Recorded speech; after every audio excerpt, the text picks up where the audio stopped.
Después de esta insólita celebración, entre comillas, del aniversario de la muerte de Tiro Fijo, hoy debe, según tienen información ustedes, ¿algo de tranquilidad debe llegar al departamento del Cauca?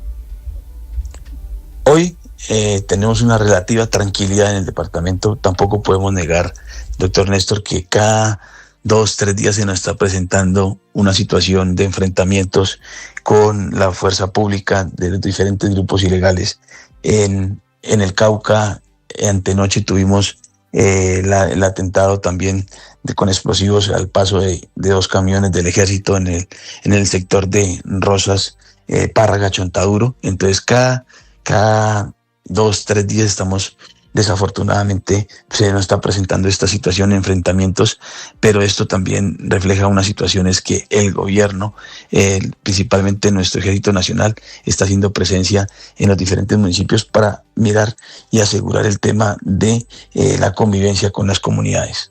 El presidente Petro esta mañana está dedicado a trinar, entre otras cosas, sobre la guerra en el Medio Oriente, sobre la Franja de Gaza, ni una palabra sobre la guerra muy cerquita, esta de las últimas horas en el departamento del Cauca.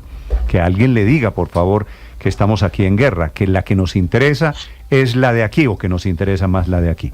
Gracias, doctor Macías, por atendernos. Gracias a ustedes. La escalada terrorista ocurre esta madrugada en el departamento del Cauca. Estás escuchando Blue Radio.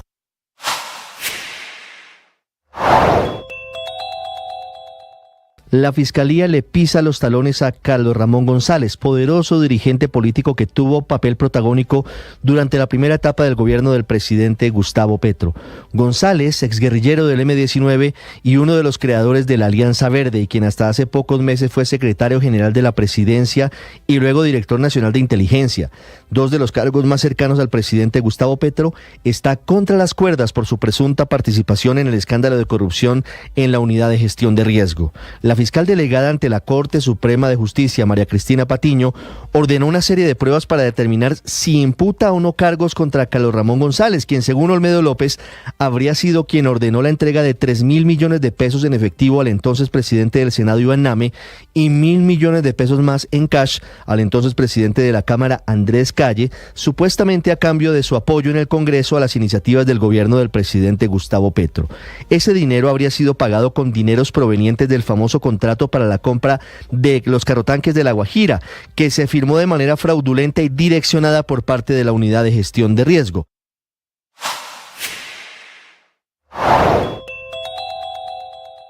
Fue el Ministerio de Salud, el de Guillermo Alfonso Jaramillo, el que finalmente denunció penalmente a Audifarma por el delito de acaparamiento de medicamentos. Ahora, hay una pregunta sin respuesta. Si Audifarma no es el único dispensario de medicinas en Colombia, si no solo hay filas en Audifarma, si la escasez o los problemas de medicamentos también se están viviendo en otras droguerías como Cruz Verde, Disfarma y otros. Y a propósito de guerras en el mundo, esta madrugada, atención, hay cumbre en París, invitados por el presidente Macron de Francia. Hay reunión de 30 líderes internacionales que están discutiendo la formalización de una fuerza de paz ahora que hay posibilidades de una guerra en la invasión de Rusia a Ucrania. Ucrania está informando esta madrugada que no hay ataques contra sus centrales eléctricas, que fue uno de los acuerdos a los que se llegó con la mediación del presidente Trump. En Europa, Silvia Carrasco. Sí, Néstor, esta reunión estaba anunciada por el presidente Emmanuel Macron. Han acudido más de 30 mandatarios. En este minuto está concluyendo y están ahí mucho más allá de Europa, porque también está el presidente de Turquía, está el primer ministro de Canadá, también está el primer ministro británico. El presidente Macron ha contado que habló antes con el presidente Trump, antes de que comenzara esta cumbre en París, porque claro, esta reunión de mandatarios, la verdad es que contradice muchos de los puntos que ha planteado Rusia en ese acuerdo de paz. Por ejemplo, ellos no quieren tropas extranjeras en Ucrania en una eventual paz, y lo que ellos están diciendo, lo que están proponiendo es poner allí tropas de paz, aunque sean países de la OTAN, porque no se fían de los acuerdos que pueda firmar Rusia, que puede firmar un acuerdo de paz con Ucrania, pero luego volver a invadirla. Ahí ha estado también el presidente Zelensky, quien le ha dicho especialmente a los europeos que Europa Europa tiene que ser capaz de defenderse, tiene que demostrar que es capaz de defenderse. Otra cosa importante que también han manifestado los mandatarios aquí y que contradice lo que le ha planteado Rusia a Estados Unidos es que no es el momento de levantar sanciones en contra de Rusia, que Rusia primero tiene que demostrar que se puede avanzar en este proceso de paz. Y lo importante es una de las cosas que ha anunciado Kiev esta mañana, es que desde antes de ayer, o sea, desde el día 25, día en que se firmó esos acuerdos, se firmaron esos acuerdos paralelos. Recordemos que Rusia y Ucrania no han firmado nada entre ellos. Fue Ucrania con Estados Unidos y Rusia con Estados Unidos. Ese ha sido el mecanismo. Bueno, desde ese momento dice que no ha habido ningún ataque a la infraestructura energética ucraniana, aunque sí sabemos que ha habido masivos ataques de drones, tanto de Rusia a Ucrania como de Ucrania a Rusia en las últimas horas. Pero claro, este es un acuerdo, un alto al fuego parcial, en que se habla de permitir el tráfico marítimo en el Mar Negro y de no atacar la infraestructura eléctrica. Eso es todo lo que cubre este alto al fuego, que ya estaría cumpliendo 48 horas, Néstor. Silvia, gracias y atención a propósito de sanciones. Esta mañana el presidente de Estados Unidos, Donald Trump, está amenazando con más aranceles. Se están hundiendo hoy las empresas automotrices por las sanciones, el arancel de Trump que entra en vigencia la semana entrante. Responde Europa diciendo que podrían hacer lo mismo, ya que se ha desatado la guerra, y Trump advierte esta mañana que si dan ese paso vendrán más tarifas, más aranceles. Desde Washington, Juan Camilo Merlano. Néstor, algo así como: si se defienden, los golpeo más duro. Así se puede interpretar el mensaje del presidente Trump durante esta madrugada, dirigido contra la Unión Europea y Canadá. Si se unen para hacerle daño económico a Estados Unidos, aranceles más grandes serán impuestos sobre ambos. No han pasado ni 24 horas desde que firmó la orden ejecutiva que le da vida a partir del 3 de abril a las 12:01 a esos aranceles. Esto es el próximo jueves. Aranceles del 25% a la importación de vehículos. Algo que para estimaciones conservadoras puede disparar el precio de vehículos entre $6,000 a $7,000 aquí en Estados Unidos, mientras que otras estimaciones, como la del grupo económico Anderson, dice que el precio de los carros podría aumentar entre $3,500 a $12,000. La medida en todo caso va y será permanente por todo el gobierno de Trump, al menos eso prometió el presidente ayer al firmar la orden ejecutiva. And what we're going to be doing is a 25% tariff on all cars that are not made in the United States. If they're made in the United States, there's absolutely no tariff. We start off with a 2.5% base, which is what we were at. Lo que vamos a estar haciendo es un 25% de aranceles para todos los carros que no sean hechos en Estados Unidos. Si los hacen aquí, es absolutamente libre de tarifas. Empezamos con una base del 2.5%, que ya es lo que habíamos añadido, y vamos hasta 25%. Y básicamente lo que hemos visto es que los negocios han vuelto a Estados Unidos para que no tengan que pagar aranceles, decía el presidente Trump. Sobre el papel, el mayor golpe es para México, que es el principal proveedor de vehículos a Estados Unidos, con unos 78 mil millones de dólares, eso es el 22.9%. Le siguen Japón, Corea del Sur, Canadá, Alemania y el Reino Unido. Esta mañana, antes de la apertura de los mercados, las acciones de los ensambladores como General Motors, Ford y Stellantis están cayendo hasta en un 7%, y las estimaciones sobre el golpe a su producción son crudas. De acuerdo a la firma Bernstein, General Motors y Ford podrían ver golpeadas sus utilidades operacionales en un 30%. Otro de los países afectados es Canadá, ya lo mencionábamos, es el cuarto proveedor de vehículos de Estados Unidos con 31 mil millones de dólares. Pues en las últimas horas el nuevo primer ministro, quien se encuentra en plena campaña, hay que decirlo, Mark Carney, prometió retaliaciones. And this is a direct attack, to be clear, a direct attack on the very workers that I stood in front of, Unifor workers I stood in front of this morning at the Ambassador Bridge. A bridge that is a symbol and a reality up until now of the tight ties between our two countries, ties of kinship, ties of commerce, ties that are in the process of being broken. We will defend our workers. Este es un ataque directo, para ser claro, contra los trabajadores con los que estuve hace tan solo unas horas esta mañana en el puente fronterizo con Estados Unidos. Vamos a defender a nuestros trabajadores, vamos a defender a nuestras compañías y los defenderemos juntos. esto nos va a lastimar, pero nos vamos a defender, decía el primer ministro. Ahora bien, sobre el papel, Trump dejó la puerta abierta para excepciones porque también entrarán en vigencia aranceles para autopartes. Pues la Casa Blanca deja claro que para las importaciones cobijadas por el Tratado de Libre Comercio con México y Canadá, los importadores podrán aplicar a una excepción para las partes que fueron fabricadas en los Estados Unidos. Es decir, que la tarifa solo aplicaría para el contenido no fabricado en Estados Unidos del vehículo. Un procedimiento un poco enredado, pero que en todo caso la minucia será definida a través de un procedimiento establecido por aduanas y protección fronteriza de los Estados Unidos. Pero las reacciones a esta guerra arancelaria del presidente Donald Trump, que es en distintos frentes, no solamente se produce por parte de Europa o por parte de Canadá.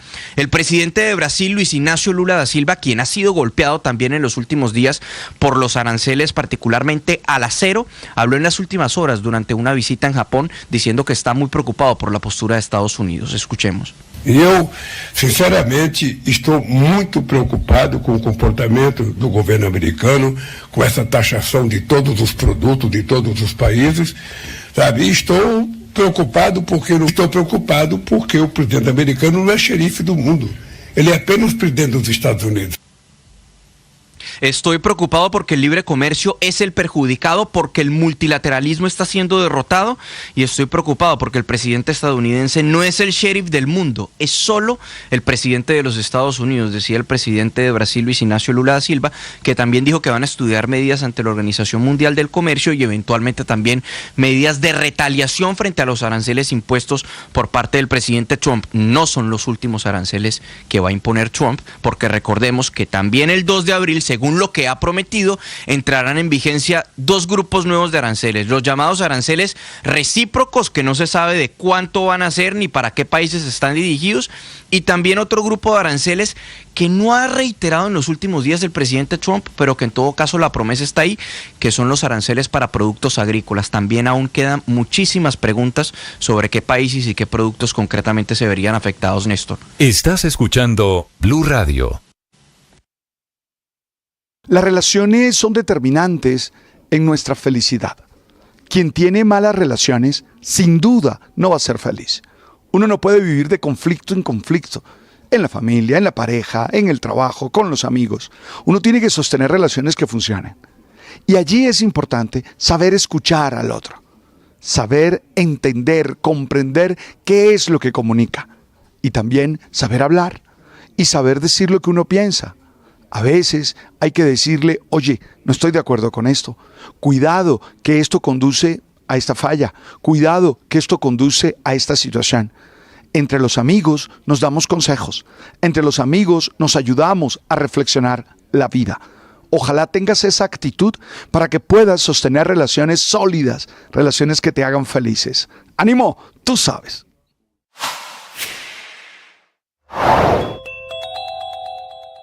En Suárez, que es la tierra de la vicepresidenta Francia Márquez, cayó un dron cargado de explosivos sobre una casa muy cerquita del Hospital del Pueblo. Allí 5 personas resultaron heridas, entre ellas 2 niños, los disidentes de Iván Mordisco, que por supuesto no tienen ninguna consideración. Son ataques originalmente contra la fuerza pública que está esta madrugada en plan de movilización.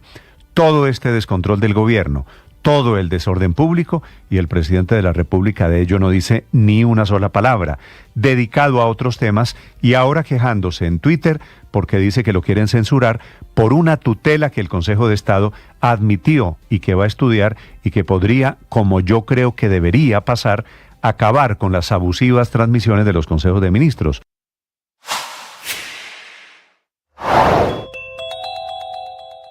Caída dramática en la natalidad, en su punto más bajo en los últimos 10 años, según el informe ayer del Departamento Nacional de Estadística DANE. Menos niños cada vez en el país, con 445.000 nacimientos registrados el año pasado. Y lleva muchos esta madrugada el presidente Petro, inclusive algunos que dicen la verdad. El presidente Petro está creativo. El presidente Petro está, por ejemplo, con la tesis, Ricardo, de que la Fiscalía lo está investigando a él nuevamente.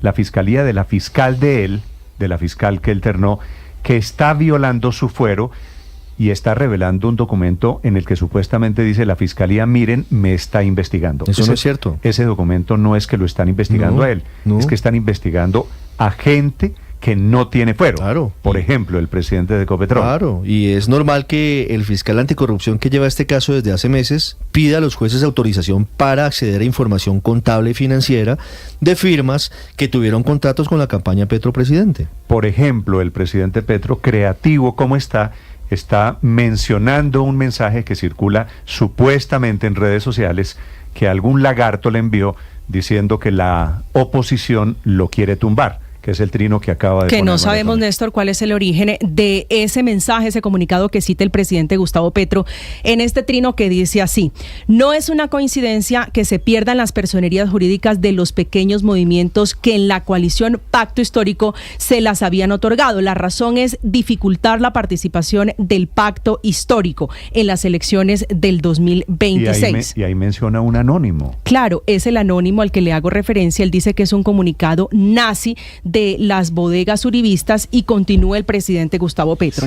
Si es un comunicado, no lo lea, María Camila, no, es larguísimo, pero digo, si es un comunicado que a él le parece nazi, hace mal en repostearlo, en retuitearlo.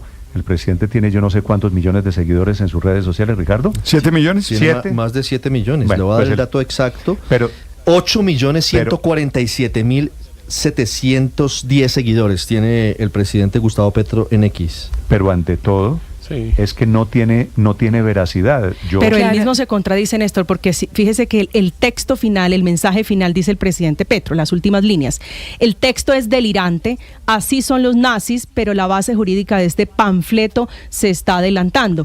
Lo que no dice el presidente es que son decisiones del Consejo de Estado, Néstor, porque él está respondiendo a un mensaje, un artículo donde entrevistan a Jimena Echavarría, que es la abogada que ha demandado la personería jurídica de partidos como Soy Porque Somos, que era el partido de la vicepresidenta pero además Márquez. las decisiones del Consejo de Estado no han sido únicamente contra partidos de izquierda, ni mucho menos. Ha habido decisiones, sentencias del Consejo de Estado que quitan la personería jurídica a partidos de distintas tendencias políticas, porque había habido efectivamente un error muy grande, incluso un abuso, me atrevo a calificarlo de esa manera, de parte del Consejo Nacional Electoral, otorgando personerías jurídicas a diestra y siniestra. Llegamos a tener otra vez casi 40 partidos. La columna de ayer, Héctor, del doctor Alfonso Gómez Méndez fue justamente en ese sentido, destacando la tarea del Consejo de Estado, depurando ese larguísimo listado de partidos y movimientos. Como el presidente tiene la tendencia a decir, mire cómo nos están golpeando, a victimizarse, no menciona que también Néstor, le quitaron, por ejemplo, la personería jurídica al partido de Federico Gutiérrez, o que le quitaron la personería jurídica a En Marcha, que es el partido, o era el partido de Juan Fernando Cristo. Es decir, a muy diferentes orillas políticas les han quitado la personería jurídica porque el Consejo de Estado encontró que había errores que no cumplían los requisitos, y que además, como siempre, como estamos a puertas de una decisión de la Corte Constitucional sobre el tema, Néstor, el doctor Juan Fernando Cristo, o quien sea el representante legal de En Marcha, que no lo sé, interpuso una acción de tutela que se la negaron en 2 instancias en el Consejo de Estado, pero la Corte decidió revisarla. Es decir que lo que hay es que respetar las decisiones judiciales, pero además en este caso el Consejo de Estado yo creo que está haciendo absolutamente lo correcto, que es corregir el estropicio que había hecho el Consejo Electoral. El presidente, en plan de victimizarse, y en eso es el mejor, el presidente Néstor, dice, es un plan de la derecha nazi, oigan lo que vamos, de la derecha nazi, para evitar que nos presentemos en las elecciones del año entrante. Pero lo más diciente de los trinos de esta mañana, Néstor, sí es el nivel en que está escalando la confrontación del presidente con la fiscal general de la Nación, que él ternó. Acusarla de, obviamente poner un documento de la Fiscalía, decir esto es violar la Constitución al presidente de la República, no lo investiga la Fiscalía, al margen, de la minucia jurídica que ya se explicó aquí. Lo que sí deja claro es que el distanciamiento es absoluto. Sí, de acuerdo. Lo que sí deja claro es que el presidente de la República, que tenía una estrategia cuando ternó a estas 3 mujeres, y era cuáles son 3 mujeres que han actuado con independencia y valentía en los temas de investigación penal y criminal. Y con ese criterio ternó 3 mujeres porque estaba convencido que la lucha contra la corrupción pues no le iba a tocar a él. Bueno, bienvenido, presidente. En su gobierno hay casos y escándalos de corrupción que una fiscal independiente, una fiscal que esté acostumbrada en la rama a hacer investigaciones de la corrupción, pues va a terminar también investigando a su gobierno y no le puede incomodar. Para estos efectos tenían el San Benito de que era Barbosa y que era Marta Mancera y que era la derecha y que era el nazismo. Ya está peleando. Y es cierto con la fiscal que él mismo ternó, porque está haciendo lo que él decía, que era ser independiente y ser valiente. Señor Aurelio. ¿Sabe otra de las víctimas de la persecución nazi? ¿Quién? Andrés Pastrana Arango. También perdió la personería jurídica de su partido. O sea,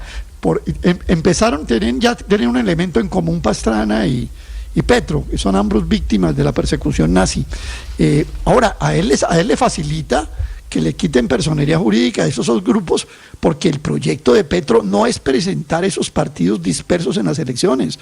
No se le olvide que ellos están buscando la unificación de todos en un solo partido.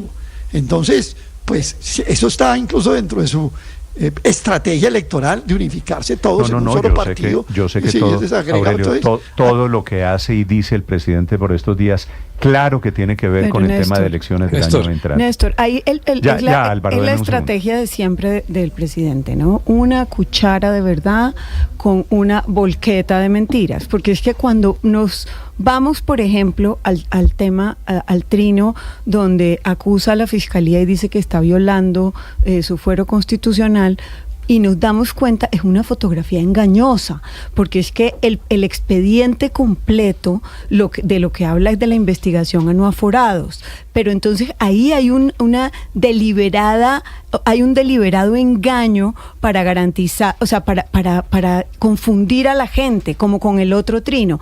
Y cuando yo veo que las ternadas, no solamente en la Fiscalía como la doctora Luz Adriana, sino la doctora Iris Marín en la Defensoría, que también fue ternada por el señor presidente, y se apartan de el grupo de áulicos que simplemente los siguen ciegamente y hacen su trabajo con independencia, pues entonces por supuesto ya no le empieza a gustar que esas mujeres tomen la rienda de su trabajo y tomen las decisiones que les da además la Constitución. Vamos a hacer lo que me parece que corresponde en segundos, María Consuelo, que es aclarar esta investigación de la Fiscalía contra quién es. Claro que la Fiscalía no puede investigar al presidente Petro, como él está diciendo, eso es evidente, él lo investiga la Comisión de Acusación, que no quiere decir, Álvaro, que la Fiscalía no puede investigar a personas que hayan participado en su campaña. En la campaña, que es de lo que se trata esta de hoy. Álvaro. Sí, pero en esto hay dos buenas noticias, Néstor. Una, que afortunadamente el Consejo de Estado está tumbando ese bazar politiquero que hizo el Consejo Nacional Electoral, repartiendo partidos personalistas, además, a diestra y siniestra, como decía Héctor. Con la excepción del nuevo liberalismo, los otros parecen no tener mucha base. El problema es que el Consejo de Estado tumbe unos y deje otros. Debería ser el trabajo completo. Y la otra buena noticia es que se confirma que la fiscal es independiente. Eso es muy bueno. Lo grave es lo que pasaba antes de un fiscal amiguísimo del gobierno y los dos hablando de trabajar juntos. El fiscal debe ser independiente, se confirma que esta fiscal es independiente, que no le guste al gobierno, pues es buena noticia. Pues a propósito de eso digo, la aclaración de qué es lo que está investigando esta mañana la Fiscalía sobre el mensaje del presidente. Andrés Carmona. Así es, Néstor, buenos días. Esta historia comenzó en la tarde de ayer miércoles, cuando el presidente Gustavo Petro hizo una publicación en su red social X, en la que volvió a lanzar críticas en contra de la Fiscalía y reveló el pantallazo de un documento de orden de policía judicial de la Fiscalía sobre una investigación que adelanta el ente acusador por 2 presuntos delitos: financiación de campañas electorales con fuentes prohibidas y violación de los topes o límites de gastos en las campañas electorales. Abro comillas: esto es violar la Constitución. Al presidente de la República no lo investiga la Fiscalía. Cierro comillas. Esto fue lo que dijo el presidente Petro en su cuenta de X con la imagen del documento. Sin embargo, lo afirmado por el presidente Petro Petro dista mucho de la realidad.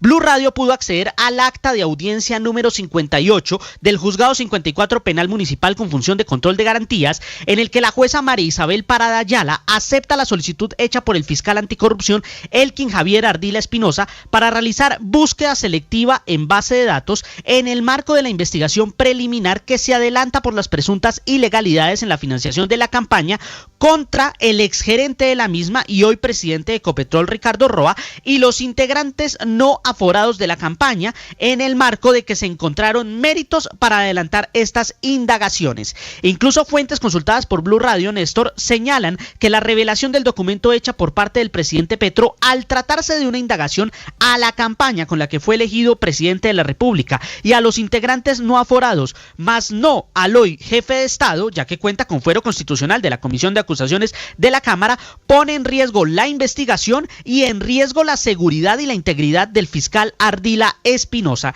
El documento en cuestión deja claro que es una orden para que el CTI obtenga todos los soportes financieros, contables, contractuales y comerciales referentes a 19 empresas que prestaron servicios a la campaña del Pacto Histórico, a la Colombia Humana o a la coalición en la lista al Senado. La orden de la jueza, que imparte control de legalidad por 30 días calendarios, permitirá desde el 25 de marzo que se realicen estas diligencias. Y con estas pesquisas se avanza en el proceso de indagación preliminar que tuvo como nuevo episodio también ayer miércoles, en el que el despacho del fiscal Ardila Espinosa recibió la declaración de Eduardo Ávila, actual embajador de Colombia en España y quien tuvo información sobre la avioneta que habría sido usada por el entonces candidato presidencial y que estaba relacionada con Diego Marín Buitrago, conocido como Papá Pitufo. Se espera que con la llegada del nuevo director especializado contra la corrupción de la Fiscalía, Justino Hernández, y las presiones del presidente Petro, pues no se llegue a afectar la investigación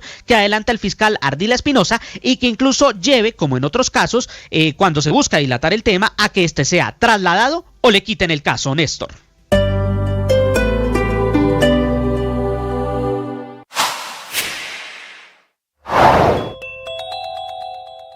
¿Cuántas personas han cometido delitos peores y no están acá, están allá afuera? La defensa de Aneidi Barrera Rojas, conocida mejor como EPA Colombia, pidió al Juzgado Tercero de Ejecución de Penas de Bogotá aplicar la Ley 2292 de 2023, conocida como la Ley de Utilidad Pública. Su abogado, Francisco Bernarte, argumentó que Barrera cumple con los requisitos para acceder a sus beneficios, entre ellos ser madre cabeza de familia y tener una condena inferior a 8 años de prisión.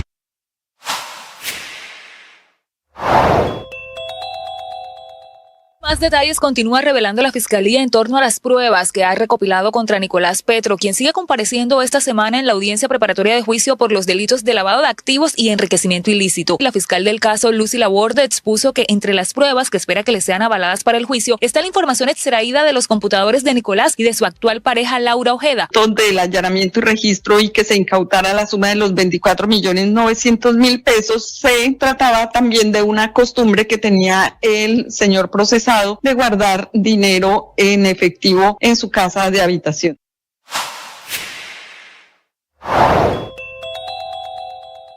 En el departamento del Cauca está viviendo uno de los amaneceres más violentos por culpa de los ataques de disidentes de las FARC, que han golpeado en las últimas horas 10 municipios.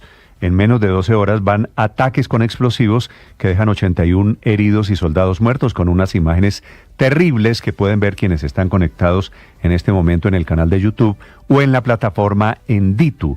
Con la excusa de que es el aniversario de la muerte de Tiro Fijo, que lo fue ayer, estos disidentes, los de Iván Mordisco, atacaron en Santander de Quilichao, en Toribío, en Corinto, en Caldono, en Caloto, en Piendamó, en El Patía.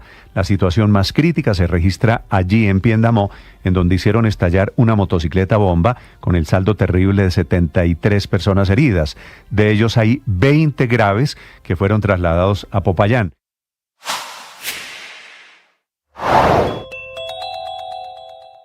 La Fiscalía le pisa los talones a Carlos Ramón González, poderoso dirigente político que tuvo papel protagónico durante la primera etapa del gobierno del presidente Gustavo Petro.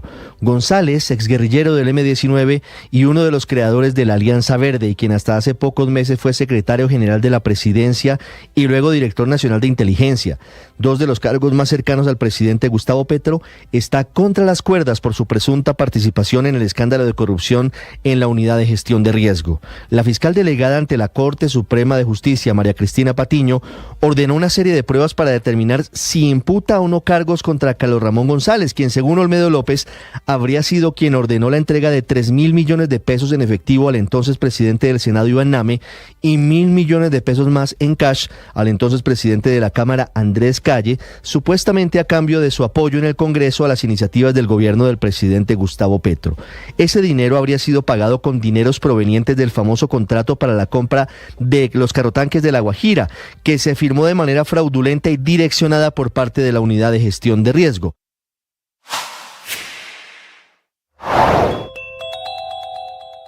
Fue el Ministerio de Salud, el de Guillermo Alfonso Jaramillo, el que finalmente denunció penalmente a Audifarma por el delito de acaparamiento de medicamentos. Ahora, hay una pregunta sin respuesta. Si Audifarma no es el único dispensario de medicinas en Colombia, si no solo hay filas en Audifarma, si la escasez o los problemas de medicamentos también se están viviendo en otras droguerías como Cruz Verde, Disfarma y otros, ¿por qué la denuncia de acaparamiento del gobierno? 8 de la mañana, 31 minutos, información económica en Mañanas Blue. Se siguen desarrollando las asambleas de accionistas de las empresas más importantes del país y tal vez la más tensa hasta el momento ha sido la de ISA, compañía controlada por Ecopetrol, pero que también tiene otros accionistas con participaciones relevantes. Un ambiente muy tenso dentro de ISA desde la llegada de Jorge Carrillo a la presidencia y eso se reflejó en la asamblea. Por ejemplo, opositores a la administración repartieron botellas de agua con mensajes como estos: si la energía dependiera del nuevo presidente de ISA, estaríamos a oscuras. Cuidado, sobrecarga de improvisación administrativa en ISA, entre otros mensajes pegados en las botellas. Otros pidieron la renuncia de Ricardo Roa, presidente de Ecopetrol, a la junta de ISA por no tener, dijeron, solvencia moral para ocupar ese puesto. En fin, un ambiente muy tenso. Al final lograron aprobar la política de dividendos con la cifra más alta de la historia de 1.265 pesos por acción. También se aprobó la llegada a la junta de Juan Emilio Posada, expresidente de ISA en representación de EPM. Celsia también realizó su asamblea de accionistas en la que aprobó el pago de un dividendo de 326 pesos por acción, dividendo que aumenta un 5,2%. En más información, hay respuesta de la constructora Bolívar ante la investigación que le abrió ayer la Superintendencia de Industria y de Comercio por presunta violación de los derechos de los clientes de uno de sus proyectos en Bogotá. Reconoce la constructora que el proyecto en cuestión ha tenido dificultades para su ejecución por variaciones en costos de insumos, aumentos en las tasas de interés y otros eventos ajenos a la compañía, pero que mantiene una comunicación activa con sus clientes para informar sobre todas estas novedades que han retrasado las entregas de las unidades de vivienda. Anuncia que los procesos de escrituración de los primeros inmuebles arrancan en las próximas horas y sobre la investigación de la SIC muestra su disposición para atender todos los requerimientos y en su momento ejercerá su derecho de defensa. En información relevante para los mercados, en el cuarto trimestre del año pasado, la economía en Estados Unidos tuvo un crecimiento de 2,4%, un poco por encima de lo esperado por los analistas. Bajo ese contexto y las medidas arancelarias de Trump, vemos un dólar en Colombia subiendo 21 pesos, cotización promedio 4.152 pesos. En otros lugares del mundo el dólar está cayendo. Es una tendencia mixta en la región latinoamericana, subiendo frente a las principales monedas del planeta, el dólar cayendo, Néstor. 8:33 minutos, mucha atención. Acaba de producirse el resultado de la recusación. Perdió la defensa del expresidente Álvaro Uribe. Un juez tomó la decisión de que la juez original del caso, que es Sandra Heredia, seguirá al frente del juicio contra el expresidente Álvaro Uribe. Juan Esteban Quintero. Néstor, buenos días. Hoy se vencía ese plazo de que un juez de Palo Quemado, que estaba a cargo de evaluar esa recusación presentada por el abogado Jaime Granado, se pronunciara si la juez Sandra Heredia podía continuar en este proceso. No es un secreto la serie de inconvenientes y enfrentamientos que ha tenido la juez Sandra Heredia con la defensa del expresidente Álvaro Uribe y también con el mismo exmandatario. Pues lo que acaba de decir el juez 55 que estaba evaluando este proceso es que queda infundada la recusación. es decir, que el proceso continúa con la misma juez que lo asumió desde el primer día, Néstor, la juez Sandra Heredia. Lo que implica esta decisión, que se había interrumpido el juicio por orden de la Corte Suprema de Justicia, es que ya se pueden citar nuevamente a las diligencias y continuará esa pasarela de testigos de la Fiscalía en este juicio por falsos testigos.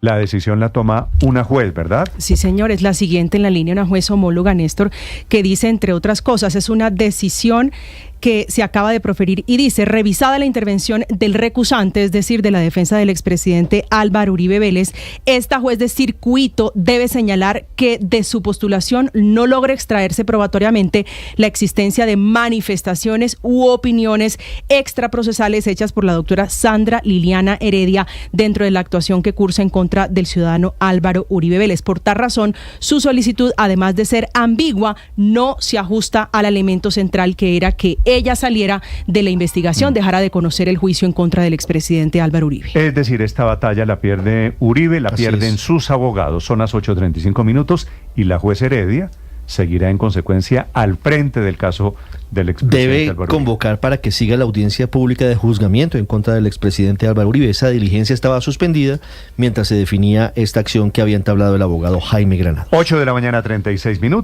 El presidente Petro está defendiendo esta mañana con el argumento de que es el espectro electromagnético la decisión de su gobierno, de la Casa de Nariño, de utilizar los canales privados de televisión. Yo creo que este mensaje, Héctor, es para usted. El presidente Petro está poniendo una larguísima pastoral justificando que utilice los canales privados para retransmitir, para presentar los larguísimos consejos de ministros. El presidente Petro está en plan de defenderse desde ya, sí, aunque hay acciones de cumplimiento y aunque hay tutelas. Pero a mi modo de ver no da argumentos suficientes para cambiar de opinión, Néstor, porque al contrario, primero comete unos errores, como por ejemplo decir que el espectro electromagnético es propiedad de la nación. El espectro electromagnético es propiedad del Estado, que es distinto a la nación. Eso es una lección que se la dan a uno en el primer año de Derecho o en el primer semestre de la universidad. Cualquiera le enseñan esa distinción. Es que el presidente Petro no estudió, acuérdese, Derecho, así diga que pasó por la Universidad Externada de Colombia. No, pero esos son conceptos de bachillerato. Si fuera nación, abogado, pueblo, sí. Estado. Entonces él confunde, porque la Constitución lo que dice es que el espectro electromagnético es un bien público gestionado por el Estado. Y cuando quiere decir gestionado por el Estado, ¿por qué subrayo esa palabra? Porque evidentemente eso no quiere decir por el Ejecutivo Nacional. Él puede decir que la nación la representa él, pero no representa al Estado. Le propongo, porque el Estado Héctor, tiene otros poderes públicos. Héctor, perdóneme, le propongo una cosa. Vamos a transmitir lo que está escribiendo esta mañana el presidente Petro sobre el tema de anoche, porque es que el presidente Petro dice como si él fuera el reyesuelo, el autoritario que puede tomarse los canales cada vez que se le antoja, porque lo de anoche ya no fue, que es polémico en mi concepto, no puede, pero lo de anoche ya no fue solo transmisión de un Consejo de Ministros, sino retransmisión de un Consejo de Ministros. Pero sí.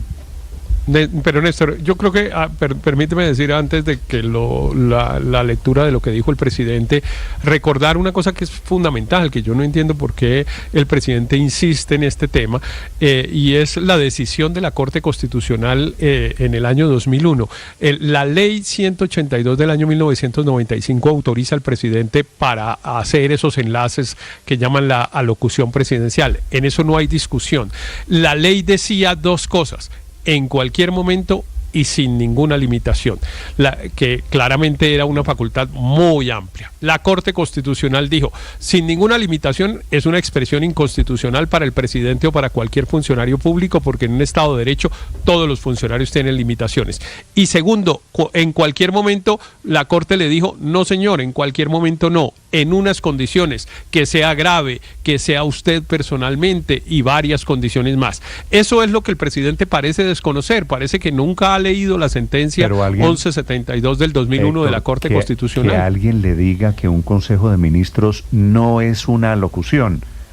Miércoles, que es lo elemental. Pero además, es que hay una diferencia entre transmitir, entre retransmitir. hay una diferencia entre Consejo de Ministros y alocución, y hay una diferencia entre con límites y sin límites, y el presidente Petro no ha entendido que él tiene límites. La tesis del presidente, que es fresquita de hace apenas algunos segundos, Camila Carvajal. Y que es una tesis que está en 9 párrafos, que tiene su nuevo mensaje de Twitter. El presidente Petro, que con esto parece notificar al país que no se han acabado las alocuciones presidenciales ni los consejos de ministros transmitidos en horario AAA. El presidente Petro empieza preguntándole a los canales privados. Escribe el mandatario colombiano: yo quiero que me expliquen, Caracol, RCN y el extraño Canal 1, ¿por qué una tutela contra el presidente por expresarse en el espectro electromagnético que, según la Constitución Nacional, es público, inembargable y, oiga bien, inajenable, pero no hubo para la transmisión diaria del programa del presidente Duque? En la primera pregunta, lo que está haciendo el presidente es comparando sus alocuciones con el programa Prevención y Acción del expresidente Duque en la época de la pandemia. Y sigue con otra pregunta: ¿el espectro electromagnético fue privatizado en Colombia contra la Constitución sin que nos diéramos cuenta? Por el espectro electromagnético, propiedad de la nación, no puede expresarse sino los grandes dueños del capital, que son los dueños de los canales privados, en contravía del derecho constitucional al pluralismo informativo y la veracidad. ¿Los canales privados entonces significan expropiación del espectro electromagnético nacional?, se pregunta el mandatario. ¿Colombia será el primer país del mundo actual en censurar al presidente elegido por voto popular por poderes fácticos no elegidos en ninguna parte, pero eso sí, dueños de mucho dinero, y el presidente es progresista y del campo de los trabajadores?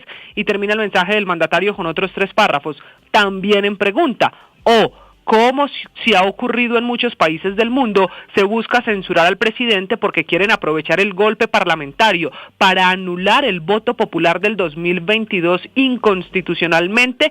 ¿Por qué la empresa Caracol, contratista del Estado, no ha corregido públicamente la aseveración del Consejo Nacional Electoral, que dice que sobrepasé los topes de campaña por un pago a Canal Caracol, cuando lo que pasó es que la contabilidad de la empresa Caracol se equivocó al expedir doble factura por el mismo hecho, error contable que se corrigió en el momento de producirse, como la ley ordena? ¿Ante la DIAN?, se pregunta el presidente. Y termina diciendo: invito a todos los expertos jurídicos en el tema del pluralismo informativo y la televisión a expresarse en este proceso que se inicia y que merece la pena estudiar nacional e internacionalmente a profundidad. Es decir, Néstor, el presidente con esto también notifica no solo esa pelea y ese uso abusivo del espacio en los canales privados de televisión, sino que pese a las críticas, incluso pese a la tutela admitida para estudio, eso se mantiene, y la decisión del presidente o la tesis del presidente es que puede seguirlo haciendo por el uso del espectro electromagnético. Camila, gracias. 8:42 minutos. Sabe que me parece bien ese último párrafo de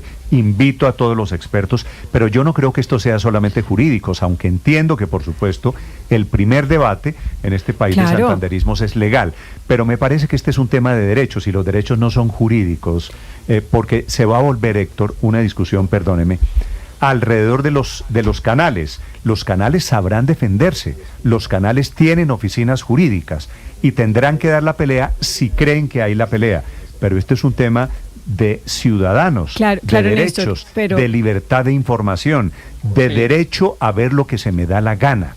De derecho a no tener que escuchar todos los días al señor presidente de la República como si estuviéramos en la Cuba más comunista, en donde lo único que hace es transmitirse el larguísimo discurso del tirano de turno, Fidel o Raúl Castro o el que sea. No, estamos en una democracia y aquí hay libertad para ver lo que se antoje.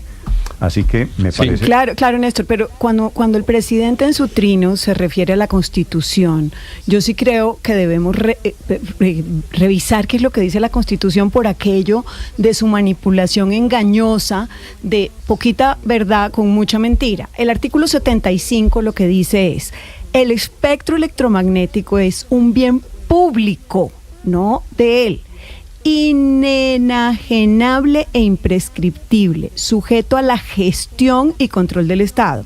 Y después dice: el Estado intervendrá por mandato de la ley para evitar las prácticas monopolísticas, no para hacer uso él de prácticas. No para volverse exacto, el monopolio y además abusar. Es que aquí lo que está muy claro es el abuso que ejerce el presidente y el gobierno cuando ponen a la gente, además como siempre, perjudicando a la gente que no tiene otras opciones económicas a ver lo que ellos quieren que uno vea. Sí. Es absurdo, es como cuando la EPS no puede dar la medicina y uno no tiene cómo comprar de su bolsillo, nuevamente es a la gente más vulnerable económicamente a la que están sometiendo a escucharlo y a ese abuso. María Consuelo, y el presidente, debo decirlo, Héctor, el presidente mezcla una cantidad de cosas aquí en este mensaje de esta mañana que yo no encuentro que tienen que ver. Caracol, que recibió una pauta publicitaria de la campaña Petro en el 2002 y entonces termina preguntándose por qué Caracol, contratista del Estado, no ha corregido públicamente la aseveración del Consejo Electoral que dice que sobrepasé los topes de campaña. ¿Y eso qué tiene que ver con que él transmita y con que él asalte los canales privados? A no ser... Es una confesión de que es una retaliación a los canales públicos por el hecho de que, según él, no se ha hecho la corrección, los canales privados, según él, porque no se ha hecho la corrección, entonces utiliza las alocuciones como retaliación. ¿Es una confesión lo que hace el presidente? Por eso pregunto, claro, es que de cosas que yo... Es que sí, es que en eso no nos quepa duda que esto es una retaliación contra los medios de comunicación y además forma parte de esa idea general que el presidente ha mencionado, ni siquiera desde cuando es presidente, sino desde siempre, que los medios de comunicación manipulan la información, que dicen mentiras, etcétera, y entonces él asume un poder que lo ejerce de manera abiertamente abusiva con el pretexto de decir que él ahora sí va a decir la verdad, que es una cosa que es increíble, porque él asume que cuando hay una voz oficial, esa voz es la verdadera, y resulta que lo que se ha demostrado siempre es todo lo contrario, claro. que el pluralismo que el pluralismo informativo lo que genera es precisamente la búsqueda de la verdad, porque quien manipula la verdad es la voz oficial.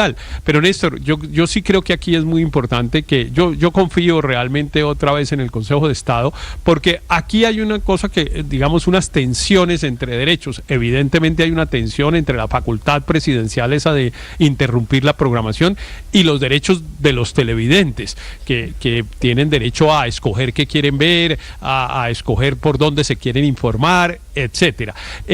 Pero yo le leo un parrafito del texto que he citado ya varias veces, que es la aclaración de voto del doctor Manuel José Cepeda, que dice, la exigencia de que la interrupción de la programación, la exigencia que hace la Corte Constitucional, que la interrupción de la programación sea para que el presidente aparezca en persona y se dirija a los colombianos en una locución, ese modo de aparición presidencial excluye otros, como la divulgación de videos sobre las actividades del presidente, y evidentemente lo era porque ya había ocurrido el día anterior e incluso había sido transmitido por otros canales de televisión, o la transmisión de propaganda al servicio del gobernante correspondiente. Decía Manuel José hace 23 años, algo extremo que por fortuna no se ha presentado en Colombia, pero desgraciadamente ha empezado a ocurrir. Como todo en Colombia, ¿sabe usted cuándo termina este sirirí de Petro, de la gente de Petro, de la izquierda? Cuando el próximo gobierno y cuando llegue una persona que es contraria, y porque así es el péndulo de la política en Colombia, llegará un presidente de otra corriente política y va a hacer lo mismo. Y entonces se van a quejar porque ahí sí estará mal. Porque Néstor, entonces, la que están aplicando es, lo que yo hago está bien, lo que haces tú está mal. Y así no es. Les sugiero que tengan cuidado, porque esto se devuelve. Porque esas puertas quedan abiertas. Y entonces lo que está haciendo hoy el presidente Petro lo van a hacer, y están comenzando a recorrer un camino de abusos con derechos ajenos. Señor Luis Néstor, mire, yo creo que el presidente Gustavo Petro tiene un gran problema para comunicarse, no solo con sus ministros de equipo de gobierno, como ha quedado en evidencia en estos mismos consejos televisados, sino especialmente con la ciudadanía, porque él considera que Twitter es la forma de que lo conozcan. Entonces él no da ruedas de prensa, él solo pone trinos, algunos confusos, y yo creo que eso es limitado para una democracia. Así que yo valoro que busque espacios distintos. De hecho, ese primer Consejo de Ministros, que resultó pues casi que un experimento social en vivo, un reality en vivo, desnudó gran parte del caos de la administración, de también, hay que decirlo, de la falta de liderazgo del presidente, las peleas internas, y yo creo que en una democracia conocer todo eso es sano. Y aquí el punto no es que no transmitan un Consejo de Ministros, creo yo que eso puede ser un ejercicio, sino en la cantidad de pronto está la fórmula intermedia. Yo creo que el presidente tiene razón en que transmitir un Consejo de Ministros puede cumplir un rol democrático y pedagógico, como el que está previsto para las alocuciones presidenciales, y es darle ese poder. Los canales públicos, si quiere hacer eso, para eso están los canales públicos. Está en su derecho de hacerlo, inclusive. Están los canales públicos y está por supuesto el internet. Redes, de hecho, sí, claro. ese primer Consejo de Ministros, Néstor, tuvo, creo, una audiencia histórica en Twitter. Eso a las 11 de la noche había todavía como 700.000 personas conectadas. Es que, Luis Ernesto, no hay audiencias históricas en Twitter.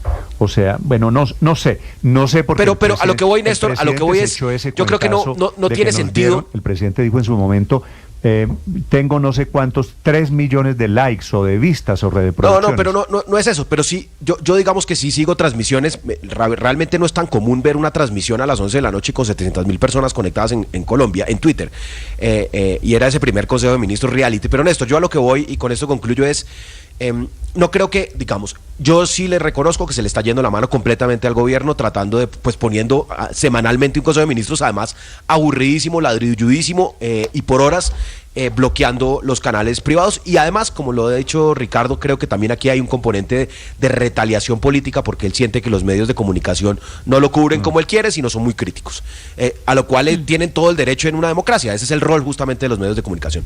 Pero yo creo que también el que el presidente utilice las alocuciones presidenciales para transmitir contenido distinto al tradicional alocución donde aparece la bandera de Colombia, el señor lee el teleprompter, como lo hemos visto a lo largo de las décadas de esta república, está bien. Luis Ernesto, no es una locución. Es que eso no está permitido. No, claro, no es una locución, pero cumple el fin democrático y pedagógico que cumplen también las alocuciones, que es informar al país de lo que pasa en el interior del gobierno. Hacer, Luis Ernesto, es cambiar la ley, porque la ley hoy, con base en lo que se aprobó en el Congreso y lo que estudió la Corte Constitucional en 2001, no permite que un Consejo de Ministros sea considerado una locución. Luis Ernesto, déjeme hacerle esta pregunta respetuosa. O sea, usted me dice, sí, ok, es creativo que transmitan el Consejo de Ministros.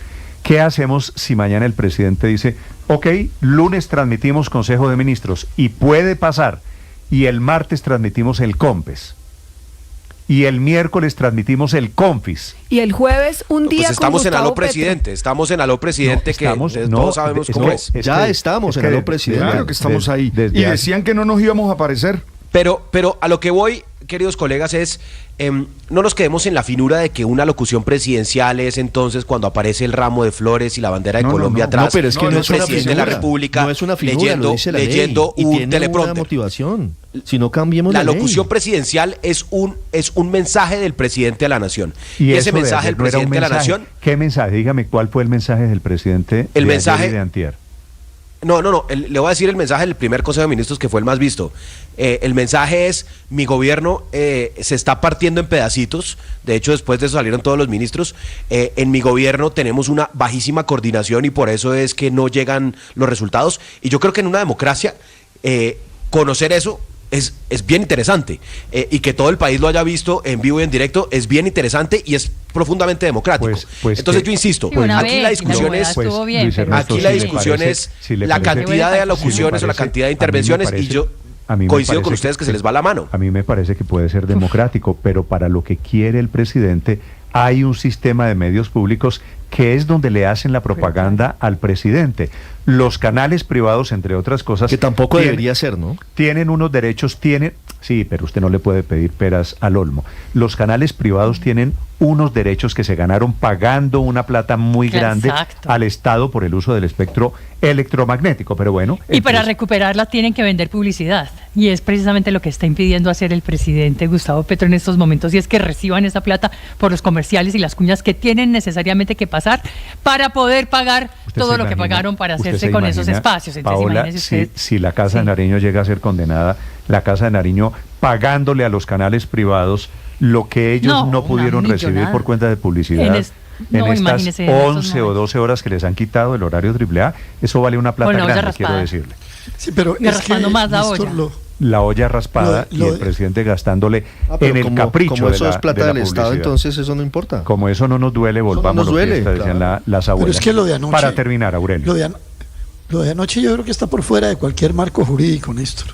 Porque ¿cuál es la lectura que yo hago? Gracias a Dios me lo perdí, que es la siguiente. Como no pudieron ver por el partido de la Selección Colombia el Consejo de Ministros, entonces les viene en dosis retrasada. Aquí les doy el refrito, porque se lo tienen que ver, Eso realmente, yo es decir, ¿cuál argumento? Yo soy un defensor de la soberanía nacional y de la soberanía sobre todos los patrimonios públicos, incluyendo la órbita geoestacionaria, el espectro electromagnético, todo lo que usted quiera. Pero usted no puede utilizar de manera acomodaticia ese concepto para meterle a la brava a no sé cuántos millones de colombianos el Consejo de Ministros de antenoche. Es que a mí me preocupa sobre todo que haya una manipulación Explíqueme una política. cosa, Aurelio. Explíqueme con sinceridad, Sí, ¿por qué no vio el obligatorio Consejo de Ministros de anoche? Estaba viajando, estaba en un vuelo que de Bogotá hacia donde vivo. Entonces, si hubiera estado en Pereira, ¿lo ve? No, yo creo, Néstor, que más bien yo me dedico a leer. ¿Usted prefiere? Distinta. Sí, pero la verdad, gente Néstor, es que a los colombianos no lo pueden obligar me estoy de esta manera.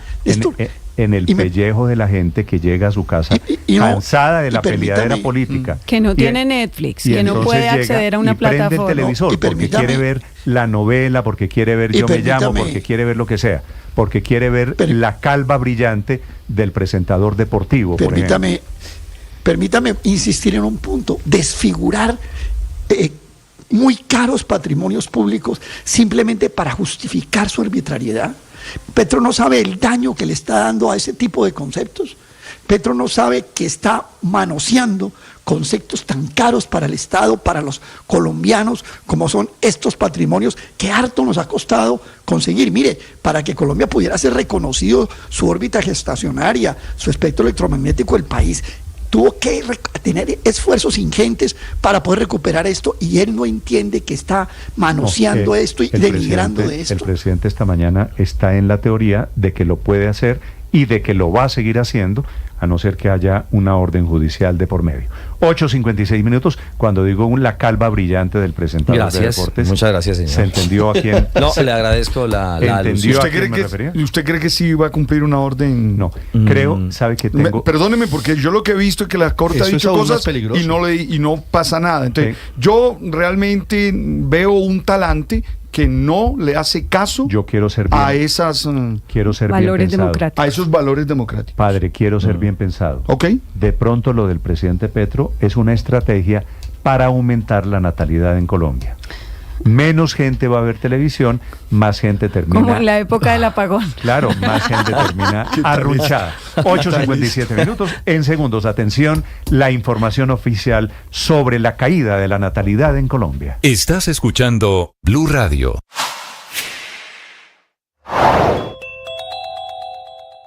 En Suárez, que es la tierra de la vicepresidenta Francia Márquez, cayó un dron cargado de explosivos sobre una casa muy cerquita del Hospital del Pueblo. Allí 5 personas resultaron heridas, entre ellas 2 niños, los disidentes de Iván Mordisco, que por supuesto no tienen ninguna consideración. Son ataques originalmente contra la fuerza pública que está esta madrugada en plan de movilización. Todo este descontrol del gobierno, todo el desorden público, y el presidente de la República de ello no dice ni una sola palabra, dedicado a otros temas y ahora quejándose en Twitter porque dice que lo quieren censurar por una tutela que el Consejo de Estado admitió y que va a estudiar y que podría, como yo creo que debería pasar, acabar con las abusivas transmisiones de los consejos de ministros.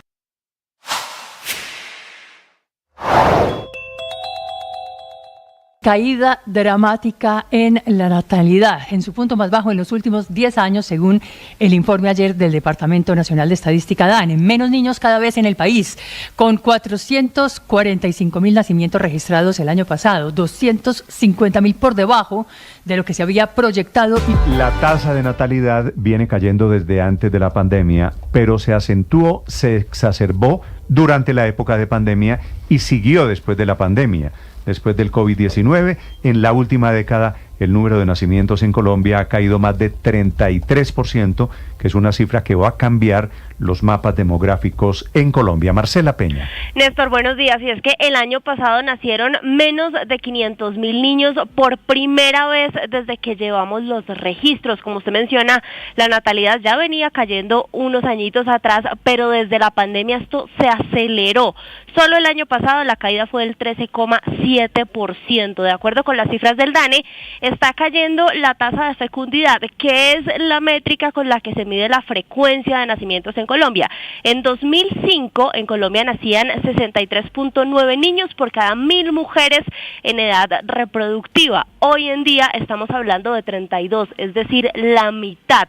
La acelerada caída de los nacimientos va acompañada de un retraso en la decisión de la maternidad para las mujeres. Hoy la edad media en la que una mujer se convierte en madre por primera vez es a los 24 años, pero se tienen hijos en general sobre los 27 años hoy en nuestro país. De hecho, el DANE está resaltando que justamente es en las madres mayores o las mujeres mayores de 35 años más bien donde menos está cayendo la natalidad.